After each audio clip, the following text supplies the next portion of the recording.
Muy bien, muy buenos días o muy buenas tardes tengan todas y todos ustedes. Bienvenidos a esta nueva sesión de este seminario que estamos desarrollando, que está desarrollando desde la Asociación Iberoamericana de Sociología. Me voy a permitir presentarme, soy Moisés Hussein Chávez Hernández, soy profesor investigador de la Facultad de Ciencias Administrativas y Sociales en la Universidad Autónoma de Baja California, México, y estamos colaborando intensamente con la Asociación Iberoamericana y con el Colegio Mexicano de Sociología, que forman parte como de los auspiciadores de este evento, ¿no? Tengo el placer y el honor de presentar a los colegas que van a estar trabajando con nosotros el día de hoy. Y pues bueno, la dinámica va a ser la presentación, ellos empiezan la disertación y al parecer va a haber algunos espacios para plantear algunos espacios donde vamos a tener algún recesito, se plantean preguntas, respuestas y digamos que vamos a tratar de trabajar lo más flexible posible para que no sea desgastante a los asistentes como a los exponentes. Me permito repito, es un honor para mí presentar a los dos grandes ponentes el día de hoy, el doctor Álvaro Moreno. Es doctor en sociología y magíster en modos de vida y políticas sociales de la Universidad de París 8, especialista en estudios de América Latina del Instituto de Altos Estudios de América Latina de la Universidad de París 3, La Sorbona, sociólogo por la Universidad Nacional de Colombia, coautor del libro Pierre Bourdieu, Proyección del siglo XXI, coautor del libro también de Sociología del Campo Jurídico en Colombia, y es profesor investigador de la Facultad de Derecho de la Universidad Santo Tomás y miembro de la Federación Colombiana de Sociología. También para mí es un honor presentar al doctor José Ernesto Ramírez, perdón, al doctorando José Ernesto Ramírez de la Universidad de La Plata, esto en Argentina, es maestro en Sociología de la Industria y del Trabajo por la Universidad Nacional de Colombia y sociólogo por la Universidad Nacional de Colombia. Es líder también del Grupo de Investigación, Educación y Empleo en Colombia, profesor de licenciatura en Ciencias Sociales y es coautor del texto Sociología del Campo Jurídico en Colombia. Y Pierre Bourdieu, Proyección del siglo XXI, estos en textos digitales. Para mí entonces es un gran honor, gran placer estar colaborando el día de hoy con ustedes y no me resta más que ceder la palabra a nuestros exponentes. Muchísimas gracias.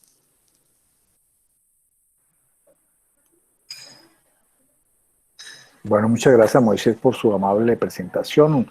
Un saludo de nuevo muy especial a todos los colegas, a todos los amigos que han venido siguiendo este seminario, que espero pues les haya aportado hasta ahora bastante y haya colmado las expectativas que han tenido.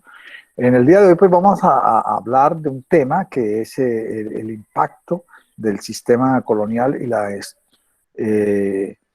el sistema colonial en el tema de la economía agraria de Argelia especialmente. Vamos a hacer un trabajo con Ernesto. No sobra decir que con Ernesto pues no nos hemos encontrado solamente en esta exposición, sino que también hemos hecho pues varios trabajos durante más de 20 años sobre Bourdieu, sobre temas sociales y temas, quien más es experto en el tema de la economía justamente es Ernesto, que ha trabajado con investigaciones de la OIT, etcétera. Entonces, en cuanto al impacto del sistema colonial en la economía de mercado de las poblaciones campesinas de Argelia, yo propongo, en primer lugar, una tesis central de lo que vamos a ver y algunos ejes que vamos a ver en toda la exposición. La primera tesis central es que hay algo muy común que se encuentra en este tipo de estudios, con más énfasis en América Latina, pero es en cuanto a la tenencia de la tierra.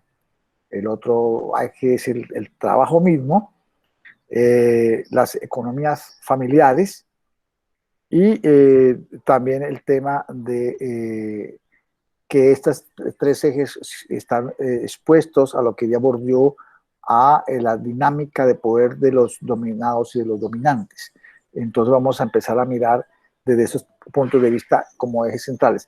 Pero además en esta primera parte vamos a hablar de algunos, lo que ha llamado Ernesto, algunos tópicos, algunos temas, algunos aspectos importantes que nos hemos inspirado desde la obra de Sayak en el tema de lo que venimos conversando, de ese libro importante que fue el libro de los desarraigados, por un lado, pero también las investigaciones sociológicas de este enorme sociólogo argelino, que hace su investigación en Argelia, pero también contribuye a estas investigaciones en Francia, en el equipo de Bourdieu, en el Centro Europeo de Investigación, y que logra proponer unas tesis mucho más, digamos, profundas, a diferencia de lo que se hablaba entonces en las inmigraciones.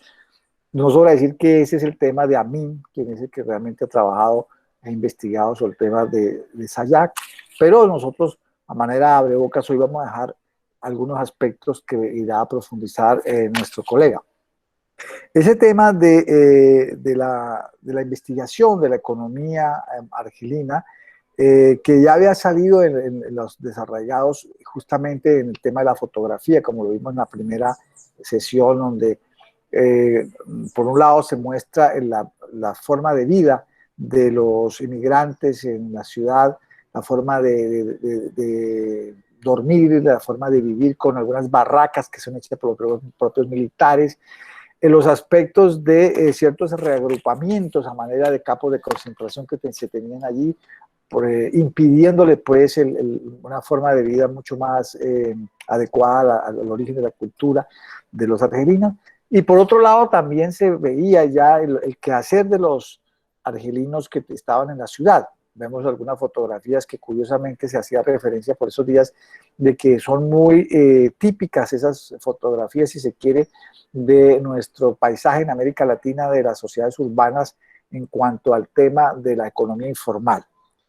Esto lo propongo porque ese va a ser uno de los ejes también transversales de esto, cómo la economía informal es como un resultado justamente de la crisis de las economías tradicionales campesinas y de las presiones que hace que haya inmigraciones del campo a la ciudad o de los países pobres a los países ricos, en donde se ve un marginamiento y una crisis laboral, una crisis de sistemas del trabajo.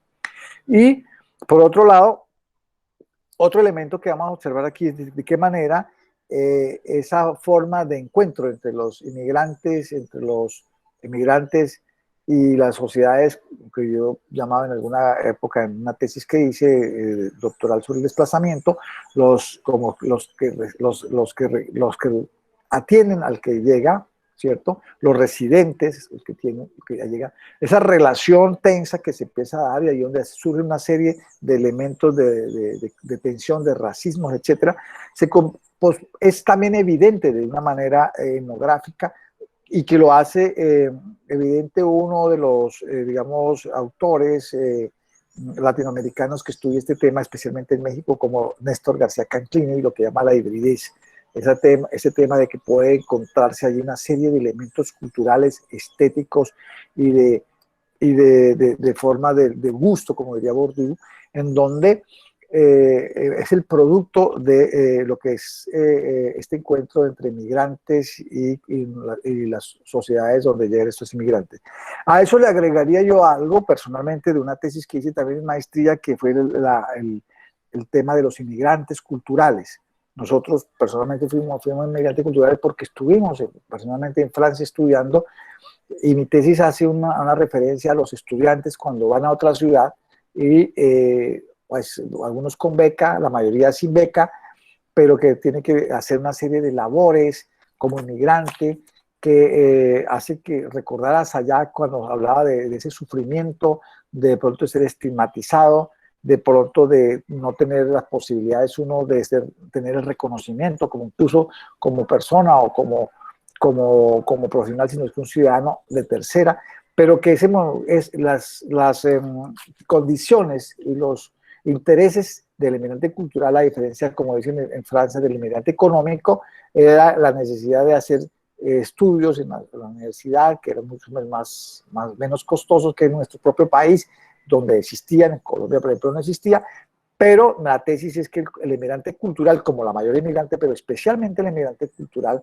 no solamente va a recibir, por ejemplo, en este caso los que fuimos a Francia a estudiar, sino que deja.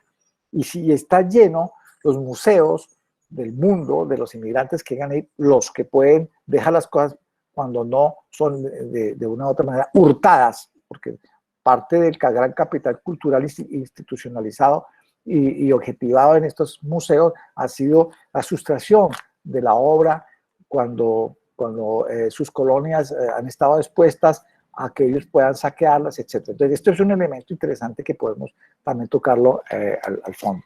No sé si quiere Ernesto hablar de estos tópicos generales que usted ha propuesto y empezamos a hacer una exposición con imágenes de lo que hemos planteado inicialmente.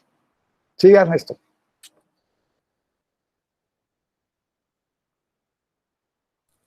Claro. Me parecería que hay unas advertencias importantes en relación con nuestra contribución al desarrollo del seminario. Estamos en un punto intermedio. Ayer estuvo Juan Ducuen hablando del periodo etnográfico y lo que fue el surgimiento de conceptualizaciones que, bueno, luego desarrolló, potenció.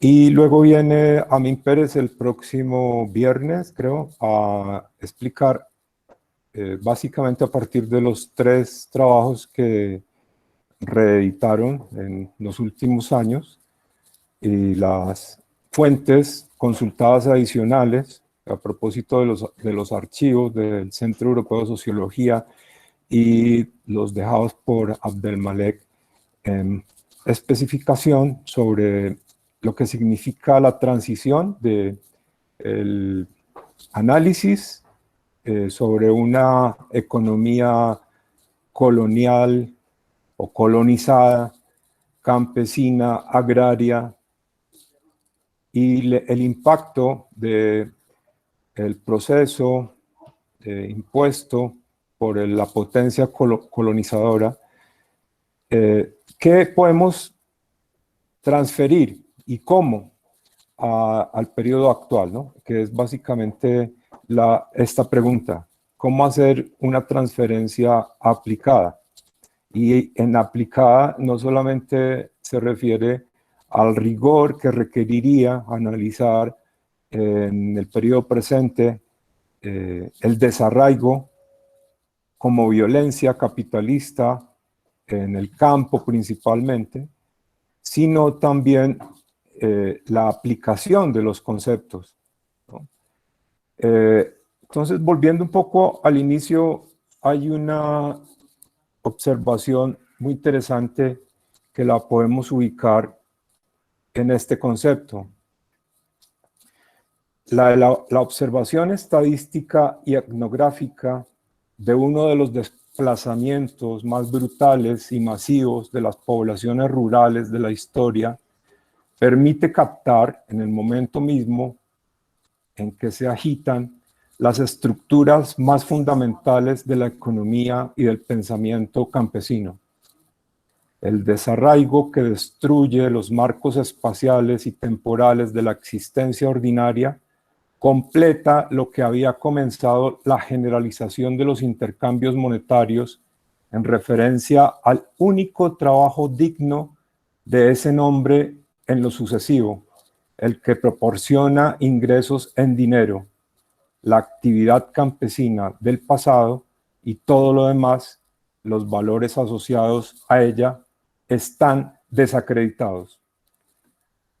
Pero la profesión que revela la variedad del trabajo campesino es tan rara como siempre, y este tipo de urbanización negativa, que es la expatriación, se realiza en el barrio de Chabolas, del campo favorecido por la creación decisiva de aglomeraciones desprovistas de recursos económicos, funciones.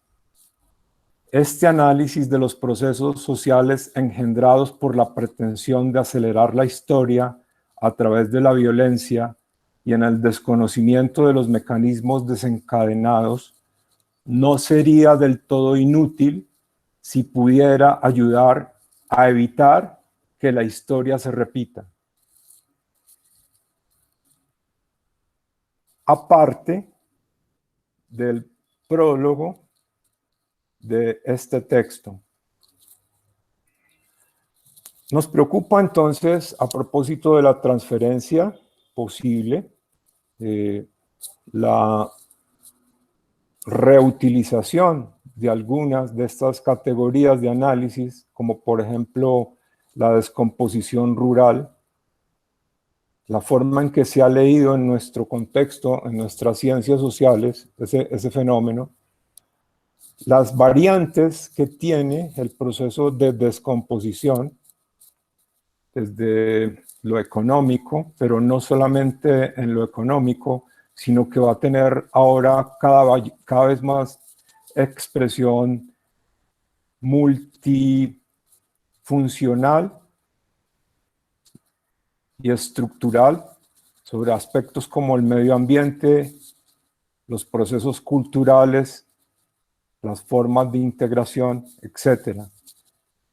Y nos debe preocupar también cómo se están desenvolviendo y desarrollando esas formas tan propias que no son tienen elementos similares con lo que ocurrió en Argelia. Entonces vamos a tener que ver cuáles son esas similitudes, pero también hay que ver cómo están diferenciándose, y básicamente diferenciándose no solo en la comparación Latinoamérica siglo XXI o finales del siglo XX, como lo queramos ver,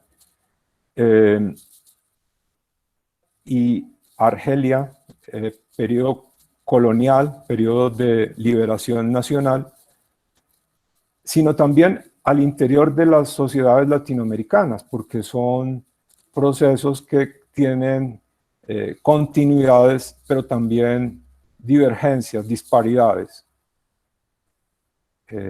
Vamos a intentar mostrarlo como en una comparación.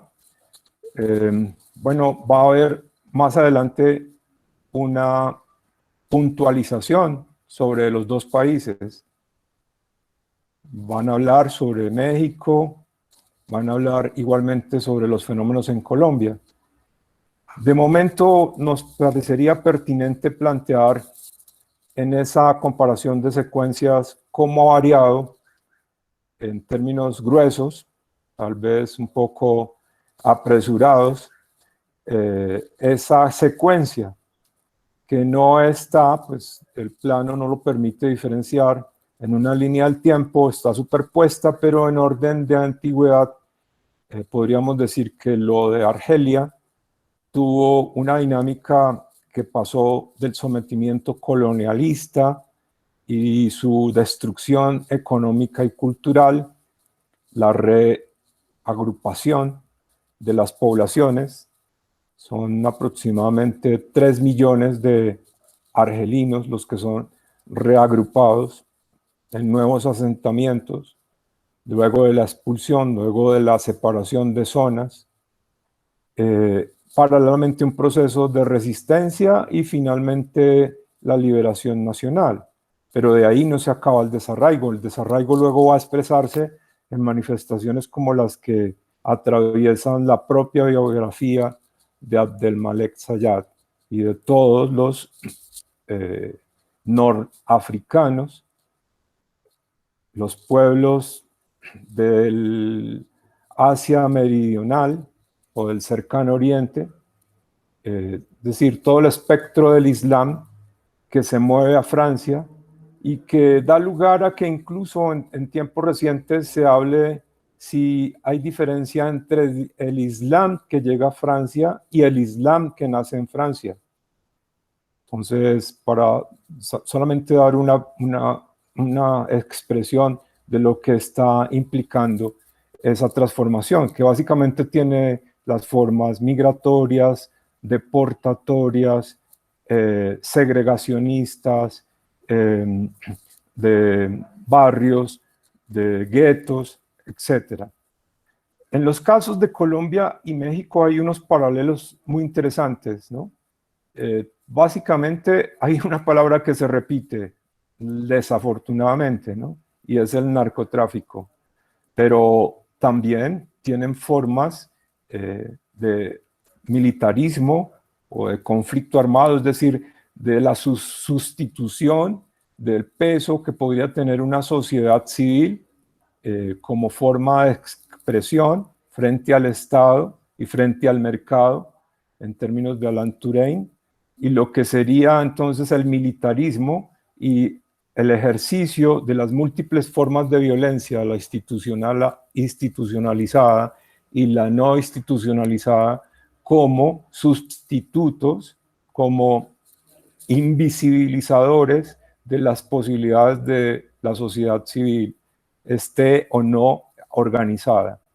Luego ya los procesos económicos comunes a las dos sociedades que con enorme variedad de, digamos, de capacidad agraria y capacidad de industrialización, caminaron todo el siglo XX hasta enfrentarse al final del mismo en unos procesos muy semejantes, en el caso de México, como un proceso de reforma o contrarreforma al desarrollo agrario que se había logrado a partir de la revolución y la reforma a la propiedad que, si se permite periodizar, primó a lo largo de 7 décadas, y luego al ingreso de modelos neoliberales y de economías de mercado, de los tratados de libre comercio, etcétera,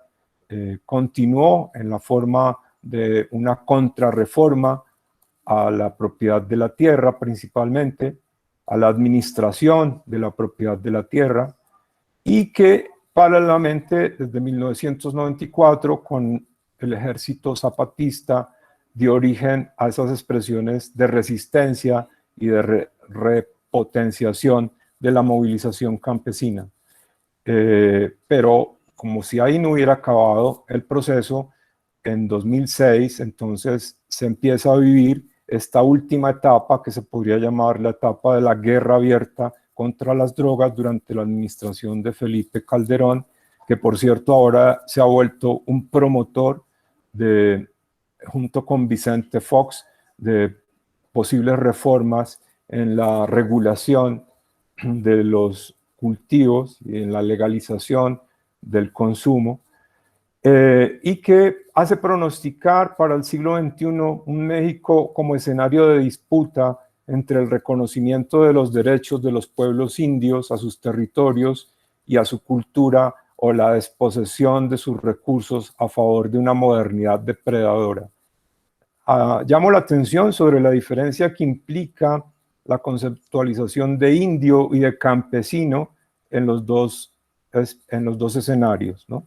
Como bien lo enseñó Bonfil Batalla, para el caso de México, el concepto de indio tiene una connotación, lo mismo que el concepto de racialización, y la forma en que se asume el carácter indio, poblacionalmente hablando, no funciona lo mismo en relación con cómo funciona con el campesino. Ya varios ejemplos nos lo han permitido ilustrar en el caso colombiano. Es decir, por ejemplo, se habla que en épocas del conflicto armado, el tratamiento que se daba a la población indígena por parte de los actores era muy distinto al que se le daba a la población campesina. Pero a partir de la recuperación de visibilidad de la movilización indígena, hay un cambio de comportamiento en relación con la segregación y la separación entre los dos tipos de etnicidades.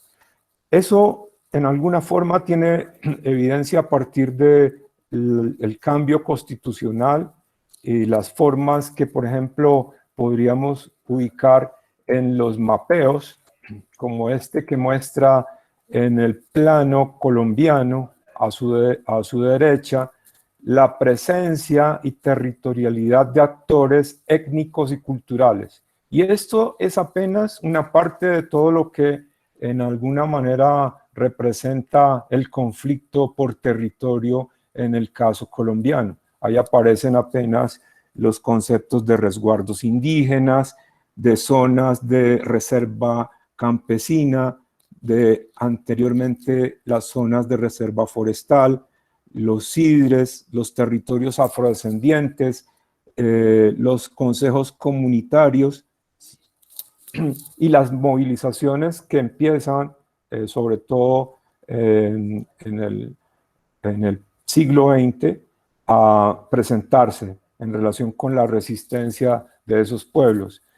Y eso que ahí no está todavía incorporado un tercer elemento de agravamiento de esas dinámicas de descampenización, como las podríamos llamar, o de descomposición de los espacios, como lo va a hacer a partir de 2017 la creación de estos equivalentes a lo que hicieron en Argelia con los campesinos y lo que hacen en México en alguna forma con los deportados, en esos espacios, ¿sí?, de concentración con enormes parecidos a los históricamente denominados campos de concentración, pero que ahora se maquillan con nombres, y lo vamos a poder ver incluso en un breve clip de video grabado en Montañita, Caquetá, como las zonas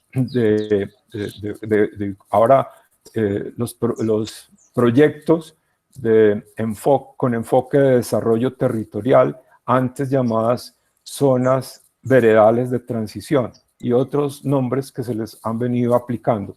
Entonces, la comparación resulta interesante en el caso mexicano con relación a todos los conflictos que aparecen identificados en asocio con recursos naturales, y ahí no se está hablando todavía de los superpuestos, es decir, de la forma como otra capa de conflictos se superpone a esta capa exclusivamente reflejando problemas de desterritorialización o reterritorialización. Para mencionarles uno, en el Valle de San Quintín, en la Baja California, que es la zona que está más en cercanía con el estado de California, en Norteamérica, existe un importante proceso que también, pues si no lo alcanzamos a ver ahora, en la final de esta presentación están colocadas las distintas referencias de grabaciones seleccionadas donde se explican en detalle esos procesos. Pero, por ejemplo, el que quisiera mencionar a propósito de México tiene que ver con la reubicación ya en calidad de antiguos propietarios de tierra o antiguos ocupantes de tierra en reservas indígenas, de población indígena que es llevada a vivir dentro de plantaciones de productos vegetales no ilícitos necesariamente, y que son colocadas en condición prácticamente de servidumbre, de explotación. Es decir, tienen que trabajar incluso con sus hijos de brazos colgados y permanecer así incluso en el tiempo de reproducción. No tienen ninguna posibilidad de separar su espacio de reproducción doméstico del espacio de donde son explotados. ¿Eso cómo se llamaría? Nuevas formas de explotación, proyectos agroindustriales con mano de obra intensiva. Obviamente son conceptos que entran en choque y que es necesario revisar profundamente. Bueno, yo quisiera que Álvaro continuara con alguna línea de trabajo en relación con, por ejemplo, estas explicaciones de los distintos tipos de desarraigo que ese proceso permite identificar. Bien, Ernesto, entonces, como veíamos, y lo que dije al comienzo, justamente una de las variables, de los ejes del tema de la emigración, para el caso de América Latina, reflexionando sobre el tema de Argelia, es el tema de la tierra, el tema de la presión, de la tenencia de la tierra. ¿Te parece que de México hacia los países, sobre todo los países andinos, donde está ubicado Colombia, hemos tenido una constante del tema de la propiedad de la tierra? De un lado, como lo decía Ernesto, la herencia colonial de este sistema precapitalista de la economía a través de las haciendas, de los resguardos, etcétera, hizo que de una parte se concentrara la tierra en manos de pocas personas desde entonces, de ciertas familias, de ciertos personajes, y de otro, históricamente, lo que fue el siglo XIX hacia atrás, en el caso colombiano, yo creo que la mayoría de países que sufrieron esta situación de la participación de la iglesia en la propiedad, la iglesia fue una gran propietaria de las tierras. Lo que quiere decir es que nosotros iniciamos después de la colonia con una asimetría en la propiedad de la tierra bastante profunda, que se agravó con base en el transcurso de los años, y que eso da pie, en primer lugar, para que sea un elemento de conflicto en América Latina. Es muy notable cuando uno mira las historias, por ejemplo, de los grupos armados. El caso colombiano, la mayoría son de origen agrario, el caso de las FARC, el caso del Ejército de Liberación Nacional, etcétera. Más abajo buscamos el Sendero Luminoso en el Perú, etcétera. Y creo que también todos estos movimientos que surgieron en Chiapas, en México, también tienen esa constante, es la lucha por la tierra. Es decir, nosotros, a diferencia de lo que sucede en Europa, que se ocupó todo el siglo XIX y el XVIII en esa lucha por la tierra y la distribución de la propiedad de la tierra, nosotros tenemos todavía pendiente esa tarea de que haya una propiedad, y por lo tanto esa propiedad hace que haya un conflicto todavía por la tierra, donde se encuentran todavía en nuestros países como Colombia tierras baldías, lugares donde ha llegado unas corrientes de nuevos colonos, y por supuesto cuando llegan las personas que tienen mucho más poder, el caso de la oligarquía o el caso de los políticos, se apropian de estas tierras baldías, o simplemente viene el tema de desplazar o hacer forzadamente que se vayan de las tierras, y esos elementos que compartimos en varios países de América Latina es el principio del origen de lo que va a ser la emigración. Eso es uno de los elementos constantes de nuestra emigración. En Europa quizá hay algunos ejemplos, digamos, parecidos, de pronto no necesariamente por la propiedad, sino por el sistema mismo de la llegada de potencias a hacer presencia, a buscar la necesidad geopolítica de apropiarse de ciertos corredores importantes, tanto por la economía como por la geoestrategia de la guerra, pero que a diferencia de nosotros ya tienen resuelto el tema de la tierra, pero que al final nos vamos a encontrar con esos migrantes, ¿cierto?, que llegan y que sucede no solamente que tiene que abandonar la tierra, sino que tiene que abandonar no solamente el pedazo de tierra de donde se habita, sino lo que conlleva eso, y es el concepto de territorialización, el concepto que diría posteriormente Bourdieu, el concepto de la posibilidad de generar toda una serie de elementos de físicos de interrelación, pero unos constructos mentales que hace que de una u otra manera se pertenezca, se arraiga a esa tierra, que es con un acierto de hábitos de las personas con relación a sus formas de cultura. Entonces vamos pensando que la emigración forzada, porque hay varios tipos de emigración forzada en cuanto a la violencia, hizo facto, porque hay unas que pueden ser por atractivos económicos, que de cierta forma también pueden ser violentas porque ejerce la violencia en la economía, pues no solamente sufre desarraigarse de allí de la tierra, dejar el lugar donde se ha nacido, donde se ha criado, sino que mentalmente queda la posibilidad de no hallar mucho más, digamos, forma de sostener unos constructos mentales que se tienen cuando el hábitus. La pregunta es, ¿qué sucede con el hábitus cuando alguien definitivamente ha sido desarraigado? Diría Bourdieu, pues está en la nada y regresa de pronto a la nada, como a propósito de lo que hablaba de Aristóteles, creo. Entonces, parte del sufrimiento que habla Sayed, porque aquí vuelvo y subrayo a Sayed, Sayed hace que no solamente se hable de inmigrantes porque sí o porque tienen que ir a buscar trabajo, etcétera, sino que hay un origen de la persona, se pregunta por el inmigrante, qué elementos tenía el inmigrante, cuál fue su pérdida al dejar su tierra, al dejar el territorio, al dejar la parte incluso psicológica que hay allí, entenderlo como persona que ha sufrido y después la transición a un nuevo lugar donde llega para poderlo entender. Y hay una serie de preguntas que hace Sayak en ese momento que sale el libro, son supremamente nuevas, de ver la persona de qué es el inmigrante, qué es lo que piensa el inmigrante. No es algo como se inicia pensando, por ejemplo, en el siglo XIX, cosa que incluso Marx lo hace, cuando le hace el requerimiento a las autoridades irlandesas por el desplazamiento y por la forma en que toman la mano de obra de los irlandeses para el sector obrero inglés o londinense. No se hacía incluso, a pesar de que se hace, Marx hace una especie de etnografía también diciendo la forma de vida de estos obreros que llegan a ese Londres donde no hay una forma de vivienda propia, donde viven muy mal, donde no hay una forma de alimentación propia, donde los niños tienen que trabajar, toda esa historia que lleva la inmigración por la creación del proletariado. No en ese momento por tiempo y digamos, por el análisis objetivo de lo que necesitaba Marx de ver era sobre todo el tema económico, de temas especialmente, digamos, muy subjetivos o psicológicos del sufrimiento de estas personas cuando así tengan, por ejemplo, comida, no es la misma comida. De eso hay muchas investigaciones que han hecho donde se ha dado de estudiar, por ejemplo, el tema de la sustitución de alimentos, porque alguien que no encuentra su comida con la cual fue criado y habituado a comer, siente la necesidad de poder buscar algo parecido, pero que si nunca se encuentra, todo este elemento más otros es lo que se ha conocido en el tema de la inmigración como el mito del eterno retorno, es el sufrimiento, sobre todo en la primera generación de inmigrantes.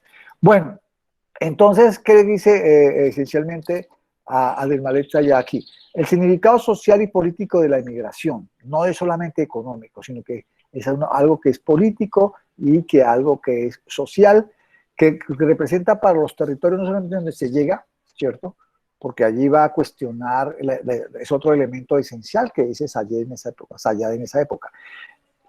¿Cómo están los estados construidos o organizados para poder recibir una población? Eso se preguntaría en Colombia, que nos ha llegado 1.000.000 de personas de Venezuela. No sé si este estado haya tenido la capacidad de atenderlos o tendrá la capacidad, dado la infraestructura que tiene, la exigencia que se tiene. Entonces se vuelve una cuestión de estado, es decir, que no es un problema solamente de una inmigración que viene y va, sino que requiere un análisis político, porque dice Sayed, la inmigración es un problema de estado y de los estados. Las condiciones sociales de la inmigración y familiares. Este es un tema que lo ha trabajado mucho, por ejemplo, la ACNUR, ¿cierto? La ACNUR, que es la dependencia de la ONU que trata el tema de migración, es el sufrimiento de la construcción familiar que tiene la inmigración. Por eso es tan importante el tema de la reunificación familiar, tema que pavorosamente lo observamos en la época de Donald Trump, donde evitó que se hubiese una unidad familiar y que por el contrario se confinaron a niños por un lado. Es decir, algo que desde el punto de vista de un Estado, por eso los Estados Unidos nunca se ha visto en esa magnitud como se vio en el gobierno anterior de los Estados Unidos. Entonces, la familia, hay todo un recorrido de cómo del campo a la ciudad, o de los que tienen que dejar la tierra, por ejemplo, no es que toda la familia tenga que salir, sino si normalmente va el padre o va la madre, y a veces tienen que esperar los hijos cuando no va toda la familia, y eso genera una ruptura estructural de la familia que a la postre pesa mucho en los individuos y lo que hace que a veces tomen determinaciones equivocadas, por ejemplo, donde terminan, en el caso del campo a la ciudad, terminan involucrándose los jóvenes en grupos armados o en grupos delincuenciales porque no tienen norte, porque la familia se ha roto, porque no hay una forma de transmisión de valores, etc. Y allí la dificultad está en no conservar esa familia, cosa que a la postre un país que logre que tenga la unidad familiar o la reintegración familiar podría resolver ciertas situaciones que más tarde no se van a arrepentir, puesto que la familia es mucho más, es mejor de administrar, digamos así, parte de un Estado, de darle las condiciones y de sustentabilidad física y psicológica. Los usos sociales de la cultura de inmigrantes. Esto lo hablaba Abdelmalek, pero yo lo veía también paralelo a esta lectura que hacía de la historia de los 50 con Argelia, a una historia que se estaba viviendo por otro lado en los Estados Unidos, y todo lo que fue la escuela de Chicago lo vivió. Y yo quiero hacer referencia a lo siguiente. En los comienzos del siglo XX, pues los Estados Unidos primero se hizo con base en la inmigración, si no existiría los Estados Unidos, pero esas puertas que abrieron en los años 20 y 30 hizo que varias ciudades como Chicago, mismo Nueva York, llegaran flujo de migraciones necesarias, se le dio un uso social a la necesidad de tener una mano de obra, ¿cierto? Se necesitaba gente que trabajara y se le abrió las compuertas para que construyeran ese país como Estados Unidos. Pero al final, en el uso de el tema de ir a ver la situación en la práctica, pues había una serie de conflictos entre los grupos sociales que se encontraban en el mismo territorio, por religión, por raza, etc. Se generaron una suerte de lugares donde cada persona defendía o ya una especie de territorio que había conseguido allí, y se generó una serie de conflictos que la sociología norteamericana empieza a darse cuenta que es muy necesario de tener en cuenta la parte cultural para poder dominar esto. Fíjate que así se extiende una vez más ese uso social desde el punto de vista de la dominación. Leyendo muy bien a Parsons se da cuenta que quien dominaba la cultura podía dominar esos grupos sociales. Entonces, en vez de entrar a que las personas se integraran realmente en la sociedad, parte del tema de la famosa integración cultural en los Estados Unidos se ha movido a partir de la manipulación de los grupos a través de ese gueto que lo han hecho administrativamente, es decir, tener los negros a un lado, los árabes a otro lado, los latinos a otro lado, para poder administrativamente manipularlos, manejarlos, conociendo su cultura y sus puntos de encuentro. Por decir algo, las mezquitas, donde posiblemente por religión pueden encontrar a los árabes, o las tiendas y los lugares que pueden encontrar los latinos, en el caso de Colombia en Queens, o los negros en el barrio de Harlem, que lo convierten en una potencialidad para el deporte, para el tema de ciertas universidades, etc. Es decir, que al conocer la cultura se manipula una vez más, y entonces le da un uso social artificial a los guetos que que hacían por sí mismos, eran naturales. El gueto, según la antropología, es llegar a uno a armar grupo dependiendo de las características que tiene uno. Si uno es latino, busca a los latinos, los chinos buscan el barrio chino, ¿cierto? Etcétera. Y allí, desde estos estudios, se empezó a ver que había una posibilidad de culturalmente encontrar eso para poder manipular. Creo que un autor que habla mucho de estos temas es Huntington con relación a la integración cultural. Y del otro, para decir, terminando, desde el derecho a trabajar al derecho a la existencia plena. Aquí decía yo que una de las particularidades de la emigración del mundo, y que ya se veía en Argelia también, pues ya había habido emigración antes, pero para partir de este autor que hemos trabajado, pues nos damos cuenta que había una forma de economía informal. Digamos, la informalidad, que desde el punto de vista jurídico, que está fuera de la legalidad, es la forma de poder entrar a un mercado que no es un mercado que lo establece unas condiciones jurídicas, ni de un mercado que establece una regla económica, sino que, como lo decimos en Colombia, es un rebusque, una forma de sobrevivencia. Y por ejemplo, en esa foto donde veíamos allá que la gente sacaba zapatos para la venta en la calle, se empieza a llenar las partes, incluso a llenar los espacios públicos, que también se vive en cierta forma en Francia. En París hay un barrio que se llama Barbès-Rochechouart.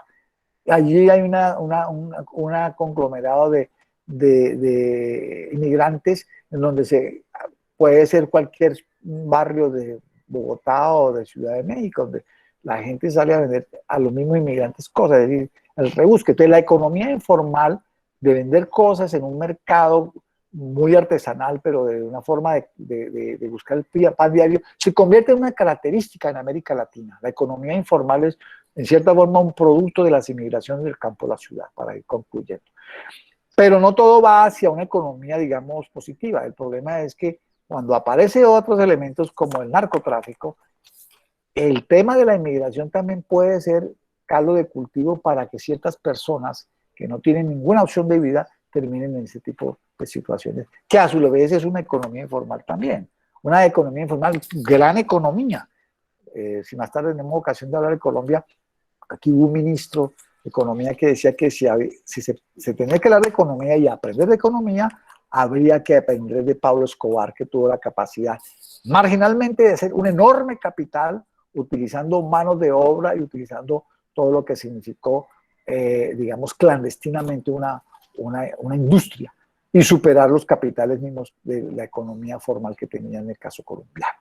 Entonces, estos son, digamos, las referencias, se llega a estas referencias con base en lo que Sayet propone como inmigrante y como qué es lo que van haciendo los inmigrantes allí, utilizando ya dos temas que, para concluir, uno, el tema de la tierra y otro es el tema de la economía informal. Siga Ernesto, por favor.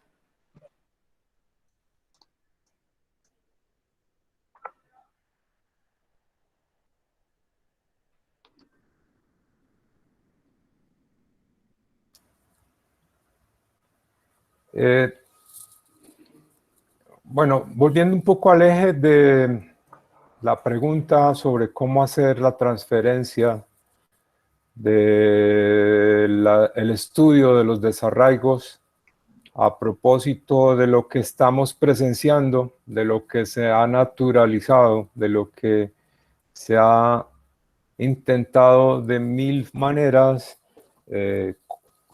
amortiguar, pero no solucionar, en razón a que esto tiene que ver ni más ni menos con elementos estructurales del orden capitalista. Hay un pasaje muy interesante de el texto introductorio en el cual nos explica Bourdieu en el prólogo este concepto del atopos.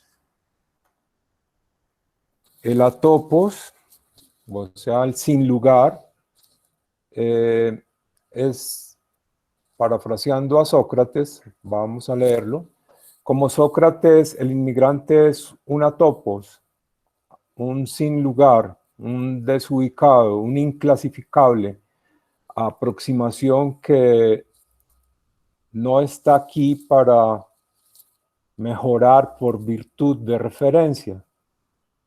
El ciudadano que no es ni extranjero ni es el mismo, es decir, no está del lado de los otros como inmigrante,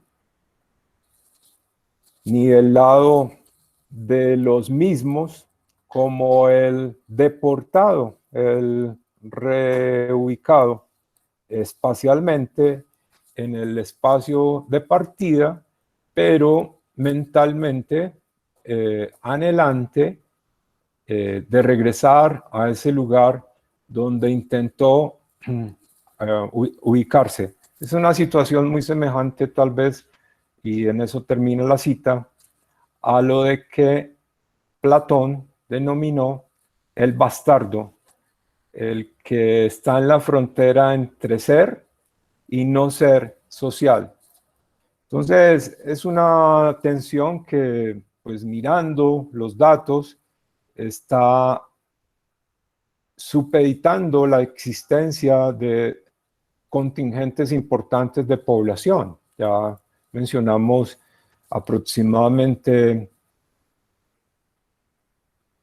algunos millones, no se sabe siempre cuál es la razón, de venezolanos transitando por territorios de Colombia, intentando llegar a Chile, atravesando el desierto de Atacama, intentando cambiar las formas de georreferenciación que aplica el Estado chileno en la frontera para contenerlos,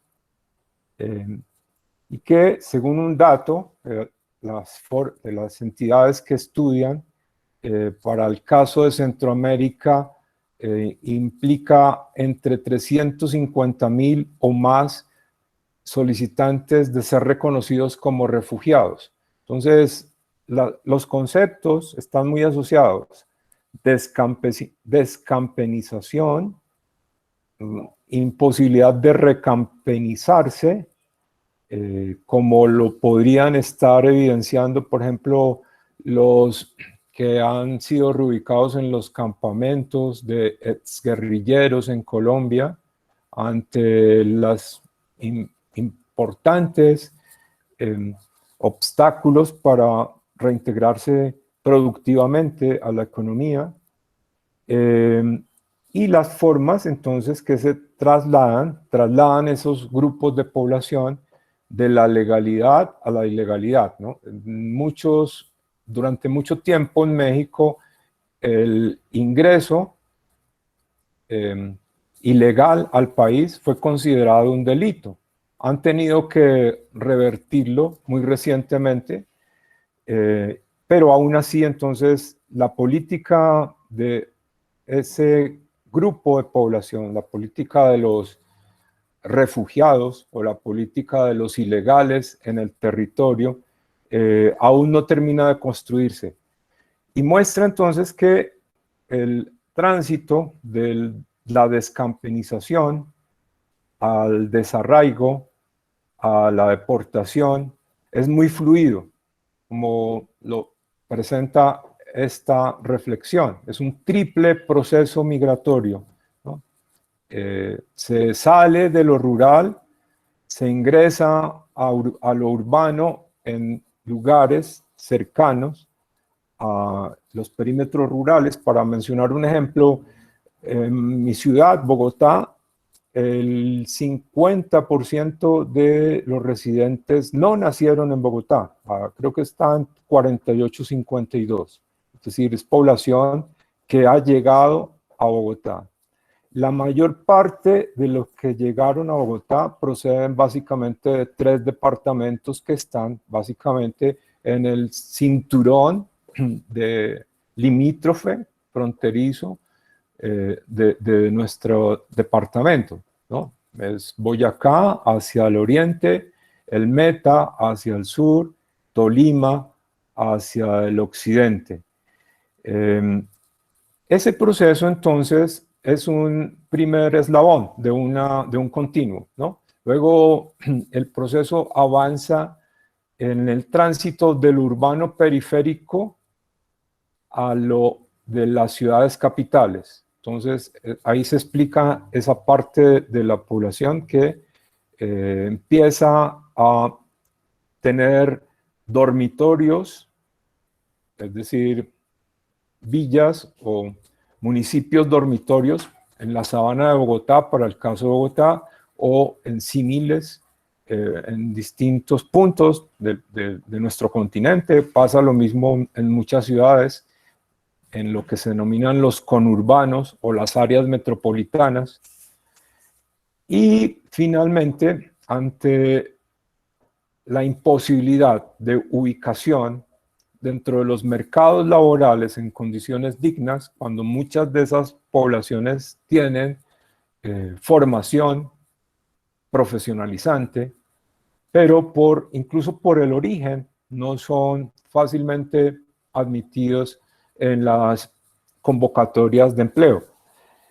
Y se completa el ciclo, el circuito de la migración, de la constante transhumancia o de la ciudadanía migratoria con el tránsito desde los lugares donde incluso salen rutas internacionales o desde los puertos, como es el caso de las ciudades intermedias en el Pacífico colombiano o en el Caribe colombiano, hacia lugares de recepción en otras partes. Entonces hay importantes flujos de Colombia y de departamentos del sur de Colombia hacia los restantes países de los Andes sudamericanos, y igualmente lo que todo el tiempo se ha conocido de la diáspora de Colombia hacia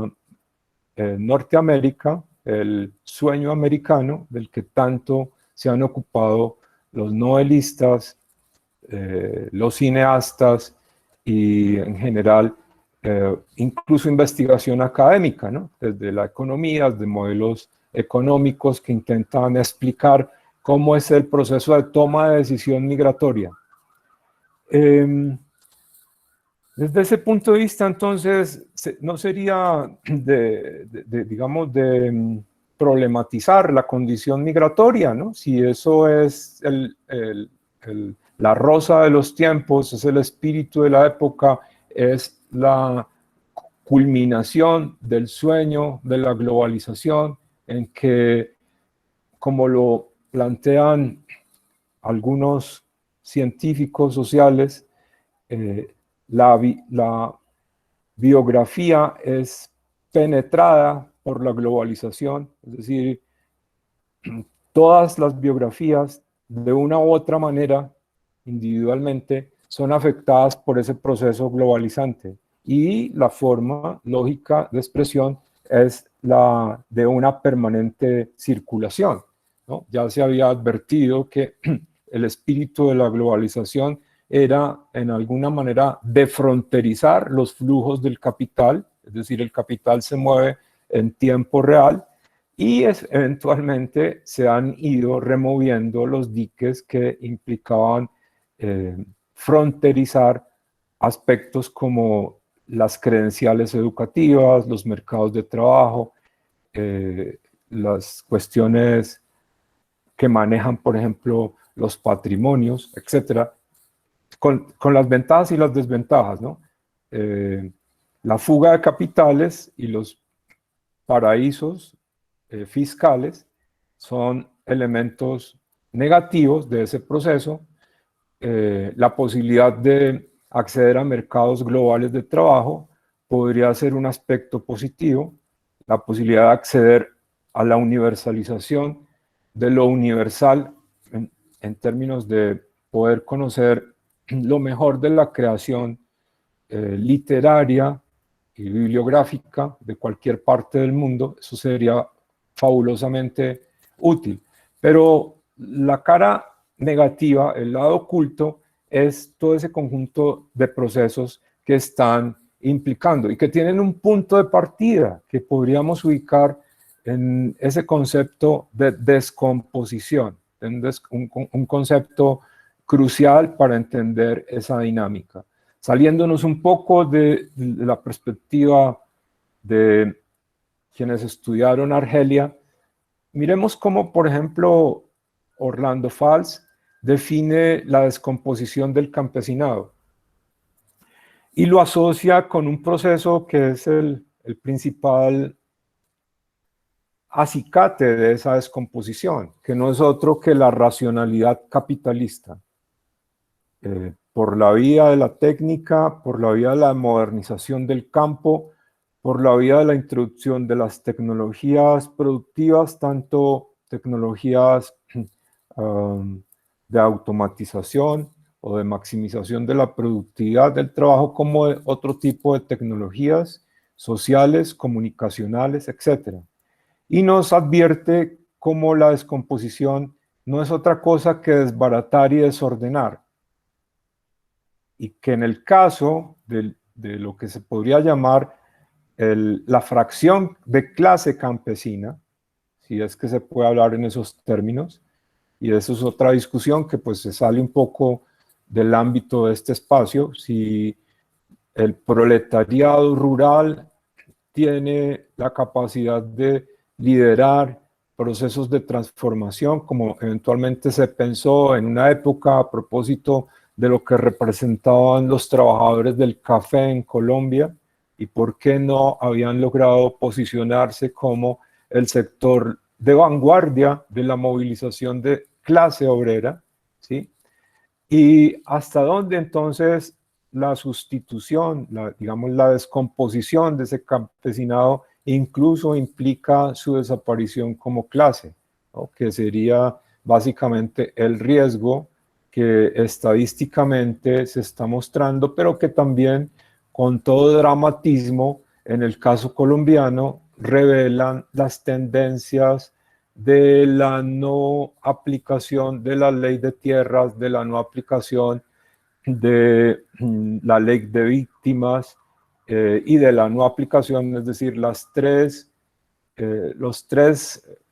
cordones de ahorcamiento que ha tenido el campo, ¿sí? Y la descomposición del campesinado sin solución en la década, en la década pasada, ¿no? El tercer elemento, pues el incumplimiento del acuerdo final de La Habana y lo que tenía que ver en materia tanto de organización rural como de potenciación de la capacidad del sujeto social. Entonces, esos son elementos muy importantes para poder leer ese fenómeno y que se expresan entonces en procesos que pues habría que entender a propósito de cuestiones como el miedo de la paz, que por qué hay un miedo a que se consigan condiciones de paz en Colombia. Textualmente en la exposición Imágenes de Argelia había una advertencia que si no fuera porque la leemos en el texto que preparó Bourdieu, que publicaron en Cámara Austria sobre las imágenes de Argelia, parecería ser propio para esta época. Y textualmente lo voy a leer. La guerra, llevada por su lógica, ha revelado el auténtico rostro del sistema colonial. Los falsos pretextos y las ambigüedades se desmoronan. De ahí procede el miedo, consciente o inconsciente, que tienen a la paz muchos miembros de la sociedad dominante. Un miedo que se debe a la conciencia de que la guerra ha iniciado una transformación irreversible que sin embargo solo podrá alcanzar su existencia plena por medio de la paz. De ahí procede también el deseo reconocido o no reconocido que albergan algunos de que tenga lugar una guerra total que culmine en una victoria absoluta, es decir, en la restauración total e inalterada del orden de castas. Bueno, en Colombia no hubo orden de castas, como posiblemente algo parecido pudo ocurrir en territorios colonizados por Francia, por las potencias europeas. Pero qué gran parecido tiene ese párrafo, ese enunciado en relación con lo que hoy nos refleja la cotidianidad de la polarización en relación con lo que llamamos, y no dejaremos de repetirlo, los enemigos gratuitos y no gratuitos de la paz en Colombia, ¿no? Entonces, no sé, quisiera que Álvaro complementara otros elementos, por ejemplo, de la diferenciación entre Argelia y lo que hoy son nuestros territorios, nuestros países. Y bueno, ya creo que hemos dicho buena parte de lo que nos interesa a propósito de lo que se viene, ¿sí? ¿En qué perspectiva proponemos estas discusiones? Álvaro. Sí, gracias. Yo le agregaría algo, pues que de acuerdo a lo último que estaba conversando, y retomando lo que se dijo anteriormente sobre los ejes de la propiedad de la tierra, sobre el tema de la inmigración y las nuevas economías, sobre los aspectos de la descomposición de la economía que hablaba haciendo referencia a Falsborda. Las situaciones digamos, de los mediados del siglo pasado hasta ahora han exacerbado la situación de la inmigración por un orden económico que presenta un modelo como el neoliberalismo. El neoliberalismo ha atacado fundamentalmente a la estabilidad laboral de todos los países, especialmente a la clase trabajadora, a la clase, diría también, intelectual. De hecho, muchas de las universidades, en el caso cuando estudiaba Bourdieu y nuestro amigo Sayat, ya no es lo mismo. El CNR, el Centro Nacional de Investigación, que muchos trabajamos allí, se redujo, se vino abajo para mostrar cómo el neoliberalismo lo que hace es promover en cierta forma el desempleo. La maquila, que México lo vivió, ustedes lo vieron mucho más los mexicanos que están aquí, saben que ese tipo de economías y de pauperización de la clase trabajadora del mundo hace que la gente necesariamente empiece a buscar nuevos horizontes y se conviertan, aún sin ser del campo a la ciudad, sino de la misma ciudad, nuevos inmigrantes por la situación económica. Para no hablar de lo que posiblemente creo yo que va a pasar después de esta pandemia, es decir, se ha pauperizado más el tema de la economía, se ha quedado al descubierto que realmente y hay una hipótesis que no se habla de epidemia, sino de sindemia, es la compilación de varios elementos que además del virus, es los componentes sociales que hacen que quien más mueran, de acuerdo a las estadísticas que están viendo, son las personas que no tienen vivienda, que no tienen recursos de alimentación, una buena alimentación, y que no tienen salud y están expuestos a la intemperie en las ciudades, como ocurrió en Nueva York. Es decir, que podríamos decir hipotéticamente, aún sin tener un consolidado de estas estadísticas, que quizá la epidemia va a atacar, ¿por qué no?, a mucha parte de la inmigración en el mundo, en las ciudades donde los ha sorprendido este flagelo que vive la humanidad.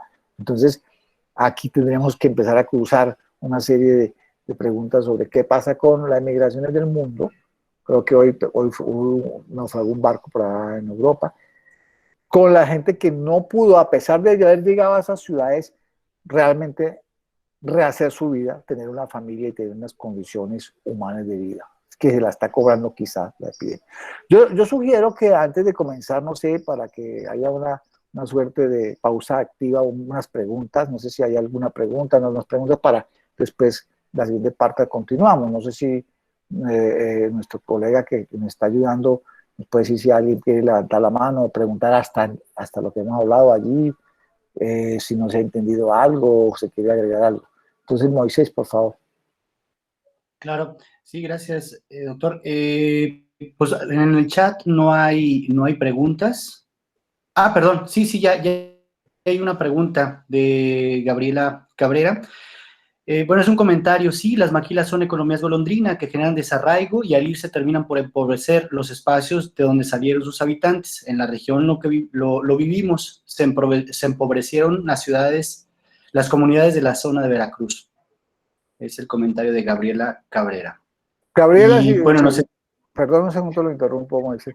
No sé si ella desearía contarnos un poquito la historia que vivió para todos, unos minutos, sí, si quiere. Con todo el gusto del mundo. Pues tristemente aquí hay una comunidad cercana que es Tehuacán. Se asentaron desde la década de los 90 alrededor de unas 1,500 maquiladoras. De hecho, todo esto creo que ya Bourdieu lo veía muy claro. Lo que hicieron fue mandaron a invitar a los jóvenes que producen en la región y se fueron a trabajar. La mayoría estaba a 40 minutos de estos espacios. ¿Qué trabajos se ofrecían? Devastadores, usaban unos químicos que empezaban a deslavar todos los pantalones estos que vienen ya con algunos orificios.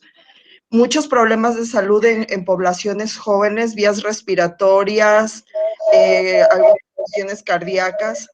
Y ya una vez que estos jóvenes se fueron a Tehuacán con unos sueldos bastante bajos, pues ya cuando cerraron, unos 10 años después, todos estos especialistas en cuellos, en orleado, en pegar botones, porque los dividen por mesas, ya no tenían cómo regresar a su lugar porque ya no querían cultivar la tierra.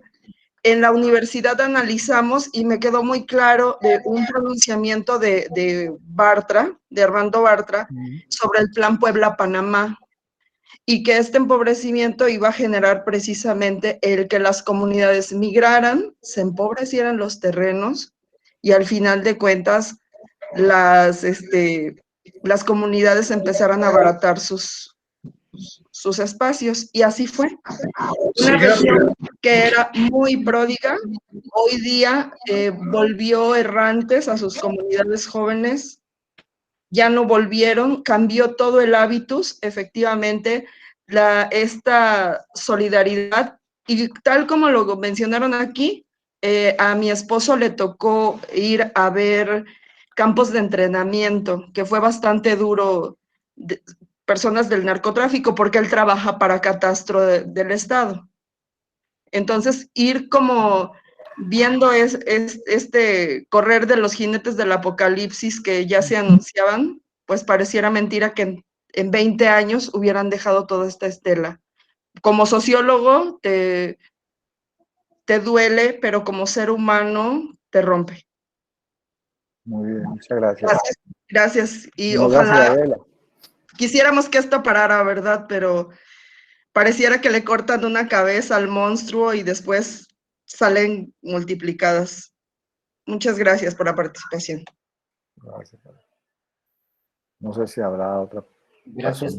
Preguntas ni comentarios ya hay, doctor. O sea, no hay. Entonces, bueno, estos elementos son muy interesantes y se ven en muchas partes de México. En el centro del país sucedió algo muy similar en la maquila, las maquiladoras que llegaron a Aguascalientes. Nosotros registramos la primera vez que empezamos a estudiar la maquila, cerca de finales de los años 90. Teníamos registro de 5,000 maquilas en una comunidad, en una sociedad que no llegaba a los 800,000 habitantes. Entonces, era un gran boom de las maquiladoras, y después, cuando fueron los cierres fronterizos, llegan las crisis económicas, se van a otros lugares justo donde, buscando la ruralidad.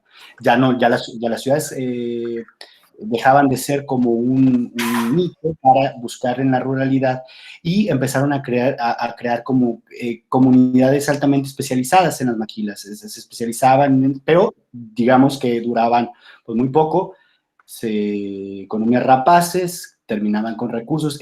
La contaminación es un tema por ahí muy importante. Estos químicos que se utilizan en las maquilas, sobre todo en las prendas de vestir, es un tema, es todo un tema. Entonces, pues bueno, esos escenarios los vemos muy seguido en México, y pues bueno, yo creo que eso nos habla de la viveza que sigue teniendo los enfoques de Bourdieu.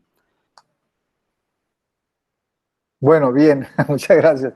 Bueno, yo termino diciendo, gracias a la intervención de Moisés, el colega Moisés, y de Gabriela, pues estos temas que se propuso a partir de Sayak y de Bourdieu, pues lo hemos visto, tienen una importancia teórica y metodológica en relación, con la idea de que nosotros, por supuesto, también podemos aportar a esa corriente. No necesariamente es una corriente. Hay elementos que ellos no vivieron, su contexto, como el francés o el de la Argelia, no, son contextos muy latinoamericanos.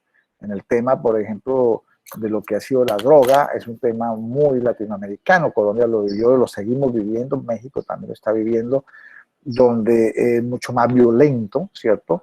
Con una violencia que no se puede ubicar fácilmente, no es un ejército que invade, como sucede con Argelia, sino invade un sistema económico que no necesariamente está, hay personas extrañas al territorio, donde la modalidad de la mafia actualmente es de utilizar a los propios pobladores de los terrenos. En el caso colombiano, donde no hay presencia del Estado, donde la gente tiene necesidad. El caso de la coca en Colombia es un tema supremamente, digamos, arraigado a una situación de la necesidad de los campesinos que están allí, que no desprotegidos por parte del Estado y que no tienen opción sino sembrar coca, teniendo en cuenta de que la coca como tal no es la droga.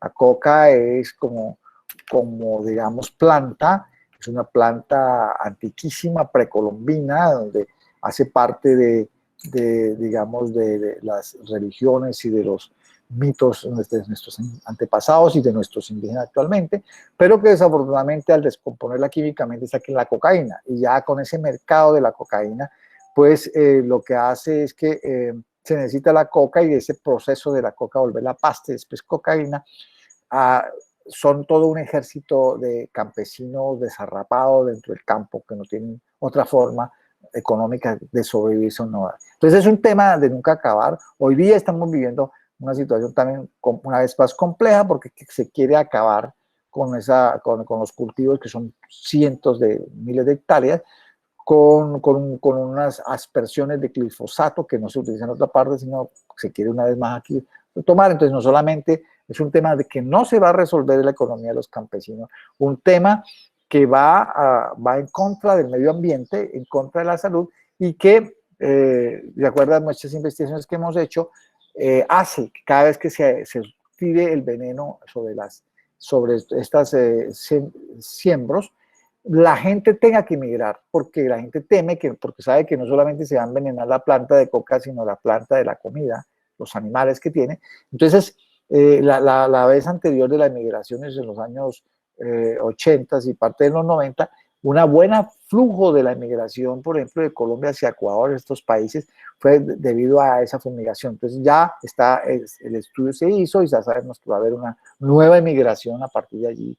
Y esta gente va a llegar a países que tampoco es que tengan una gran infraestructura como Ecuador, como es el caso de Venezuela hacia Colombia. Nosotros tenemos una economía, una infraestructura muy débil, pero llegando 1 millón de personas ya se convierte para el Estado un tema. No sé si Moisés quiere decir algo. ¿Qué pena? Sí, bueno, básicamente es un par de preguntas que ya comenzamos Sí. con algunas preguntas y algunos comentarios, pero igual no sé si Carolina Arias quisieras hacer directamente tu pregunta o la leo, igual Paloma Balqui Andrade o las leo, no hay problema. Hola, disculpen, espero que se me escuche bien. Sí, En estamos realidad, escuchando. ¿cómo están? Si Un gusto podemos ver la saludar. cámara, sería mucho mejor, pero... Lo que pasa es que ando en una zona un poco compleja. Ah, no te Estoy por preocupes. fuera, pero no me he querido hacer. Bueno, ya voy a prender aquí la cámara. Ahí se ve. Hola. Hola, ¿cómo está? Y ando fuera, pero no me he querido perder la clase, sino que lo que pasa es que me cuestiona, muy interesante los ejemplos de desarraigo. Yo vivo en Perú, y aquí, por ejemplo, nosotros tenemos, bueno, diversos tipos de migración, tanto como los mismos peruanos saliendo, como también la población, por ejemplo, venezolana que ha llegado aquí a nuestro país. Pero en específico, ya que yo trabajo temas de industrias extractivas, les comentaba ahí que, por ejemplo, ¿qué es lo que pasa cuando llega una nueva industria a una zona rural? ¿No? Los pobladores que tradicionalmente pues, trabajan en agro o ganadería, ¿no? Digamos, como para su día a día, ¿no? Empiezan a generar pues, expectativas diferentes, ¿no?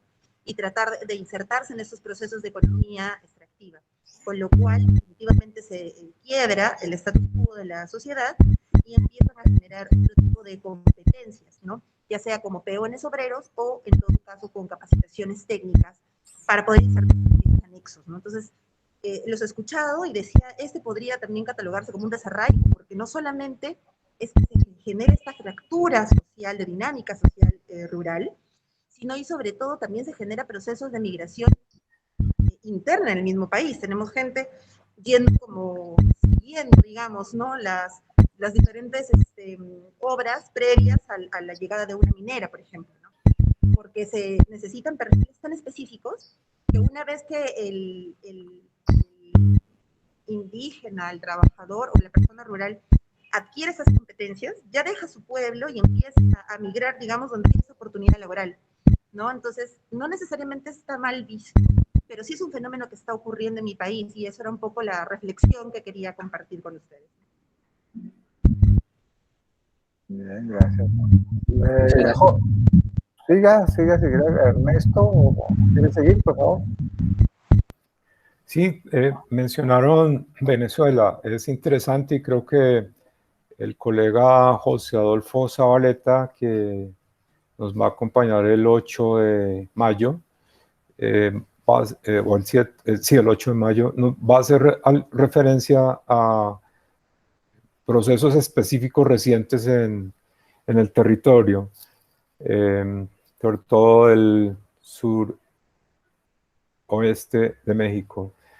Es interesante, por ejemplo, lo que usualmente se manejó de parte del lado mexicano, es decir, en una época la frontera norteamericana parecía haberse trasladado a la frontera sur de México, y por la sencilla razón de que los acuerdos implicaron restringir al máximo el ingreso a territorio mexicano de la permanente expulsión desde básicamente 3 países, Guatemala, Honduras y El Salvador, causada por pues, procesos también de descomposición del campesinado, sumados con procesos de estructural violencia y criminalidad, incluso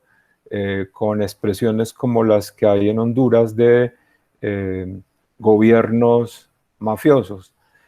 Es interesante porque desde esta gráfica revela que en la década pasada el supuesto de que eran solamente 3 países, los de, creo que con las iniciales formaban una sigla, los que generaban el grupo de transhumantes o ingresantes al territorio mexicano como punto de paso para intentar ingresar a Norteamérica, pero en un proceso que empezó básicamente desde mediados de la década, se hizo cada vez más fuerte, incluso la participación de venezolanos superó a la misma participación de guatemaltecos.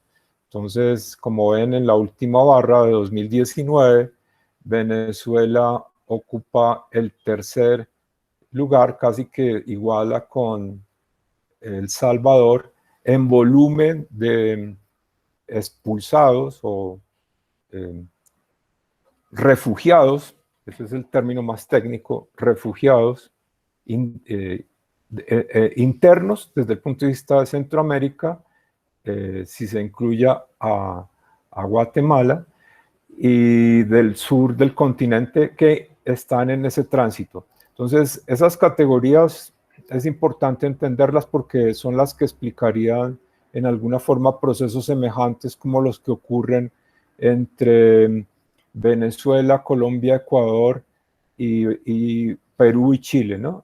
Incluso Argentina, ¿no? Es una situación que casi que se volvió continental en esos términos.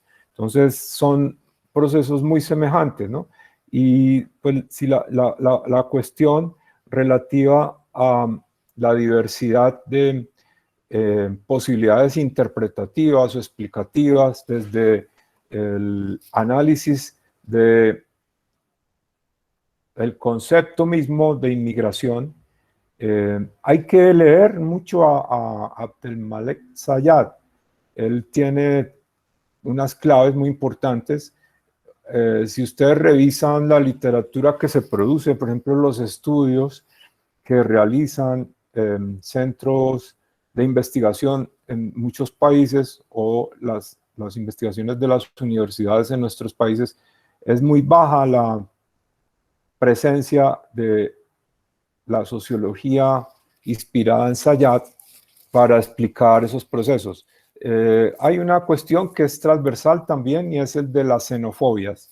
Recientemente leí en El Espectador un parangón que hablaba del virus, del supuesto virus de la xenofobia en el caso de Colombia, y argumentaba que por historia, por tradición, Colombia no es un país xenofóbico, pero eso no deja de ser un lugar común, es un supuesto que no se verifica en la realidad y en la investigación histórica.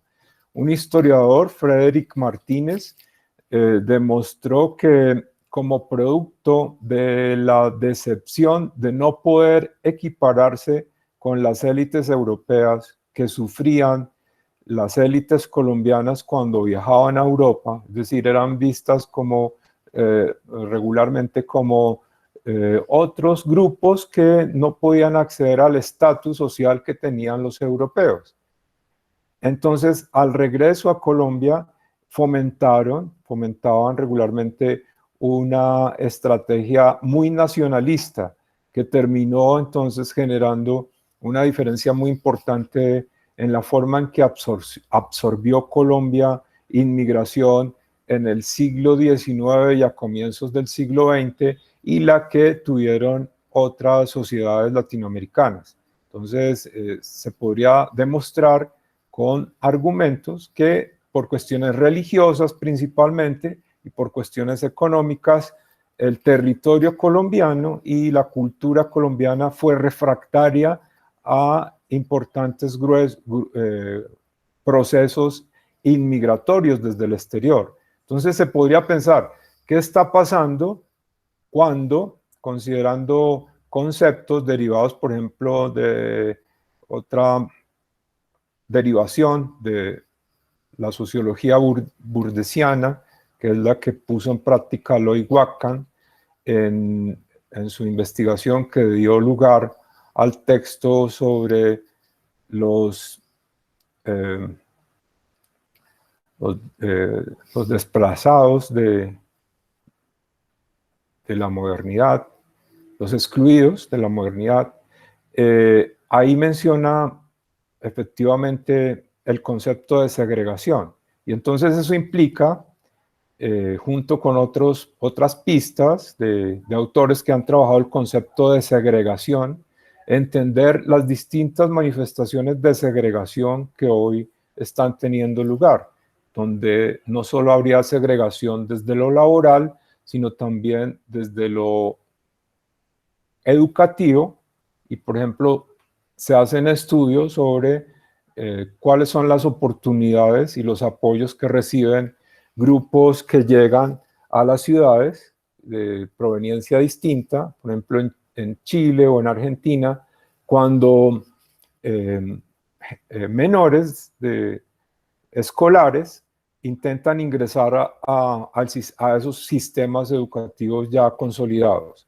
Igual pasa en Colombia, ¿no? Entonces, ya la natural segregación escolar que hay en Colombia entre la educación pública y la educación privada se profundiza cuando se tiene en cuenta la forma en que son tratados los inmigrantes, que en un momento dado, en las generaciones menores de 50 años, pueden llegar a ser tan importantes desde el punto de vista de la composición poblacional de la ciudad, como lo fueron en la población superior a 50 años, los que procedieron de distintas zonas del mismo país, ¿no? Es decir, la diferencia entre migraciones internas y migraciones del exterior. Entonces, estudiar segregación sería un componente importante, ¿no? Junto a los conceptos que ya hemos planteado, descampenización, intentos frustrados y fallidos de recampenización o vuelta al campo, que incluso no es solamente de población que antes fue del campo, sino también hay como una lectura muy interesante que dice que como resultado de la pandemia y del aislamiento y de los confinamientos que se dan en las ciudades, hay grupos importantes cada vez más de antiguos citadinos o ciudadanos urbanos que han tomado la opción de irse, es decir, buscar, reubicarse, relocalizarse en zonas por fuera de las ciudades, ¿sí? Que conlleva a otra discusión muy interesante, que por ejemplo la vemos en Bogotá. ¿Dónde acaba lo rural? ¿Dónde acaba la mentalidad rural, ¿no? El hábitus rural, y dónde comienza el hábitus urbano? Entonces Bogotá tiene 20 localidades. De esas 20 localidades, 19 son consideradas dentro del perímetro urbano. Una localidad, que es Sumapaz, es considerada rural. Y ese análisis, desde la concepción legal administrativista del espacio y del catastro, por ejemplo, desconoce las implicaciones que tiene el análisis cultural de lo que distintos autores, antropólogos y antropología social propone como el espacio de la mentalidad rural al interior de las ciudades, ¿no? Entonces, al interior de las ciudades, efectivamente, puede ser evidenciado, demostrado, todavía subsiste un componente muy importante de mentalidad y por lo tanto de hábitos originado primariamente por la condición de ser campesino o ser campesina. Y eso, entonces, en alguna manera queda invisibilizado por estas lecturas muy rígidas de los conceptos de territorio. Pues estamos en la explosión del uso de la noción de territorio. Y bueno, entonces, campenización, descampenización, recampenización, tiene un referente muy importante en territorialización, desterritorialización y reterritorialización, ¿no? Que serían procesos que están ahí en el cruce, frente a esos procesos de migración interna y migración en búsqueda de oportunidades o cumplir sueños o de cumplir expectativas. Bueno, Álvaro. Bueno, yo creo que ya para ir terminando, pues yo también voy concluyendo. En primer lugar, pues es importante que la sociología una vez retome esos trabajos, como decía Ernesto, como el de Sayak, donde parece que nos hemos cosificado a tal manera que no nos preguntamos los orígenes de la migración. Se ha vuelto algo, es lo que muchos han llamado globalización, pero no es cierto. Tiene unos orígenes fraudulentos desde el punto de vista de las presencia de los estados, de la necesidad de manejar el tema de la pobreza, el tema de la desigualdad. Por otro lado, ver que muchos temas no han desaparecido. Ya decía en comienzo, el tema para América Latina, el tema de la tenencia de la tierra es un problema.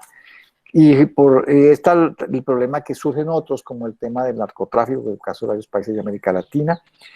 El trabajo, el tema de la imposición, sea por la modernidad o sea por la propiedad de la tierra, hace que haya la necesidad de una inmigración y que estas personas tienen que, o bien de la ciudad irse a otras ciudades, o de lo más grave que lo que estamos viendo del campo a la ciudad, hace que haya una precarización del trabajo, que se incremente el trabajo informal, el trabajo que no tiene ninguna, digamos, forma de estabilidad para las personas, que se ha incrementado gracias a la política, por ejemplo, del neoliberalismo, como decíamos, aunque ya hemos visto un testimonio de las maquilas.